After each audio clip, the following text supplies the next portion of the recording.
నమస్తే, good morning. G న్యూస్కు స్వాగతం. సిట్కు సహకరించని ప్రభాకర్ రావు ట్యాపింగ్ కేసులో 9 గంటల పాటు ప్రశ్నించిన సరైన జవాబు ఇవ్వని ఎస్ఐబి మాజీ చీఫ్ సుప్రీంకోర్టు దృష్టికి తీసుకెళ్లనున్న సిట్ అరెస్టు వద్దంటూ ప్రభాకర్ రావుకు ఇచ్చిన ఉపశమనాన్ని రద్దు చేయాలని కోరే అవకాశం. మళ్లీ నేడు విచారణకు రావాలని ఆదేశం. ప్రభాకర్ రావు ఎంతసేపటికి అంటే ఇప్పుడు వాళ్ళకి ఆయన గైడెన్స్ ఉంటుంది. డల్లాస్లో పోయి రజతోత్సవ సభ పెట్టిరు కదా, దాని పేరు మీద పోయి ఒక 4-5 రోజులు అక్కడనే గడిపినప్పుడు ఈయన 100% కలిసి ఉంటాడు.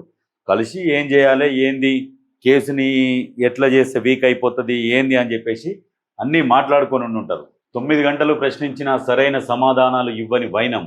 ఈ అంశాన్ని సుప్రీంకోర్టు దృష్టికి తీసుకెళ్లనున్న సిట్ ఉపశమనాన్ని రద్దు చేయాలని కోరనున్న అధికారులు.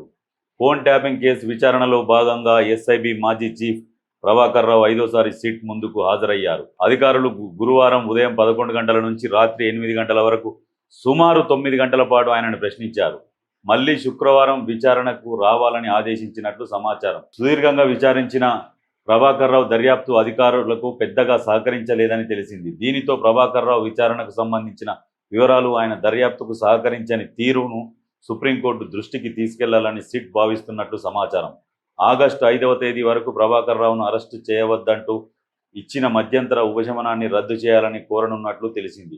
ఇక అక్రమంగా ఫోన్ ట్యాపింగ్ జరిగిందని, మావోయిస్టులకు సంబంధించినవిగా పేర్కొంటూ రాజకీయ నాయకుల ఫోన్లను ట్యాప్ చేశారని సిట్ ఇప్పటికే గుర్తించింది. అందులోనూ ట్యాపింగ్ అనుమతి కోరుతూ రివ్యూ కమిటీ దృష్టికి తీసుకెళ్లిన ఫోన్ నంబర్లు కొన్ని మాత్రమేనని ఎస్ఐబిలో ఏర్పాటు చేసిన స్పెషల్ ఆపరేషన్లో వేల సంఖ్యలో ఫోన్ ట్యాప్ చేసిందని తేల్చారు. నిజంగా ఒక్క రోజే 600 ఫోన్లు ట్యాప్ చేసిండ్రు. మీరు మనుషులా రాక్షసులా?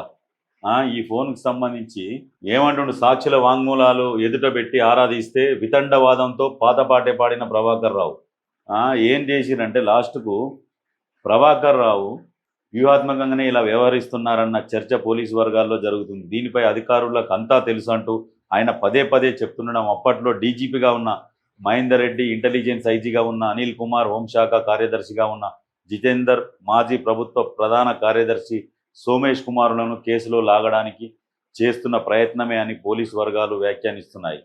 తద్వారా కేసును మరింత సంక్లిష్టం చేయాలన్నదే ప్రభాకర్ రావు ఉద్దేశమని కనిపిస్తుందని అంటున్నారు. ఇగో మరి అందరిని లాగడం అధికారులకే తెలుసు. మరి ఆ పేర్లు చెప్తే అయిపోతుంది కదా, పేర్లు చెప్పకుండా అందరికీ తెలుసు వితండవాదం. మరి ఇప్పుడు సాధారణ వ్యక్తులను ఎట్లా విచారిస్తారో ఈయనను కూడా అదే రకంగా విచారిస్తే మరి అన్నీ బయట పెడతాడు కదా. మరి ఆ రకంగానన్నా విచారించాలి. ఒకే రోజు 600 ఫోన్లు, 24,000 ఫోన్ నంబర్లు ట్యాప్ చేసిండు అంటే మనుషుల రాక్షసుల వీళ్ళు? ఈ రకంగా రాజకీయాలు చేస్తారా? ఈ రకమైన రాజకీయాలంటే నిజంగా కాంగ్రెస్ పార్టీ, బీజేపీ పార్టీ కూడా మీరు ఇట్లాంటి పార్టీలని ప్రజలల్లో కూడా ఉండనియొద్దు. ఈ బీఆర్ఎస్ పార్టీ ఒక క్యాన్సర్ కణం లాంటిది, మొత్తం వ్యాప్తి చెంది ఈ రాష్ట్ర దేశ రాజకీయాలను భ్రష్టు పట్టిస్తున్నది. అంటే ఎవరికి స్వేచ్ఛ లేకుండా ఎవరు ఏం చేస్తున్నారు ఏంది, ఇలాంటి ఫోన్లు, ఇలాంటి ఫోన్ ట్యాపింగ్ చేసి ఇలాంటి విని వాళ్ళు ఎక్కడికి పోతున్నారు, ఏం చేస్తున్నారు అన్ని ట్యాప్ చేసి ఈ రకంగా రాజకీయాలు.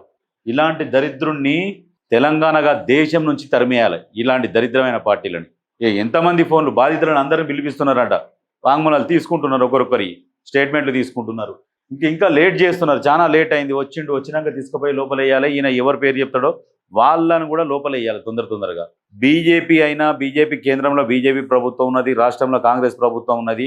ఇలాంటి వాళ్ళని మాత్రం ఖచ్చితంగా వీళ్ళపై మీరు చర్యలు తీసుకుంటేనే కాంగ్రెస్ పార్టీకి ఇక్కడ రాష్ట్రంలో భవిష్యత్తు ఉంటుంది, బీజేపీ పార్టీకి కేంద్రంలో ఉంటుంది. ఇలాంటి వాళ్ళని మాత్రము రాష్ట్రంలోగా దేశంలో కూడా ఉండనియొద్దు. క్యాన్సర్ పుండ్ ఎంతనో బీఆర్ఎస్ పార్టీ అంతా. ఇంత ఘోరమా?